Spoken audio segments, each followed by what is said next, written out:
Il Vittoria sbanca le Sovasi di Piraino nell'andata dei quarti di finale di Coppa Italia d'Eccellenza, batte la Nebros per 2-1 e vede le semifinali più vicine. La squadra biancorossa, oggi in tenuta gialla, passa con un gol per tempo di Lucarelli e Agudiac, mentre all'11 di Palmeri non è sufficiente il rigore di Bontempo nella ripresa per tentare la rimonta. Il match aperto e combattuto si apre con gli ospiti che ci provano per 2 volte, ma le conclusioni di Giacomo all'8° minuto di gioco e di Lucarelli 2 minuti più tardi non creano particolari problemi a Mittica. La Nebros ci prova invece al 18° con Pontini che serve De Gaetano, che però non arriva all'appuntamento con il gol. Poi è il Vittoria a riaffacciarsi in avanti e dopo la zuccata di Agudiac al 41° che manda fuori il cross di Lucarelli, i gialli passano al minuto 44 quando proprio Lucarelli aggancia l'invito di Di Giacomo e con un preciso sinistro batte Mittica spianando ai suoi la strada verso la vittoria. Per l'attaccante italo-argentino si tratta della 4ª rete stagionale. Nell'occasione ci sono anche le proteste dei locali per un presunto fallo di Agudiac, ma l'arbitro dice di no.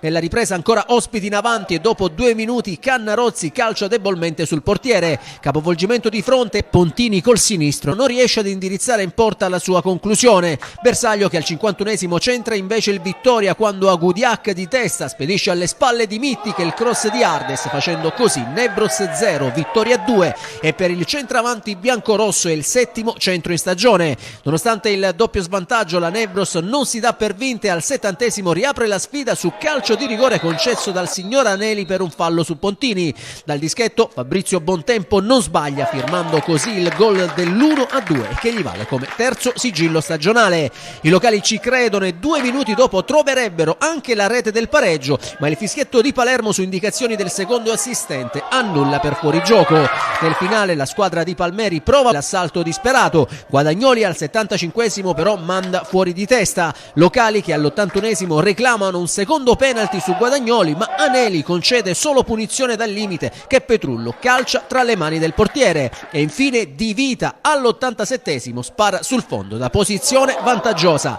Finisce dunque 2-1 per il Vittoria, il ritorno mercoledì 20 novembre a campi invertiti.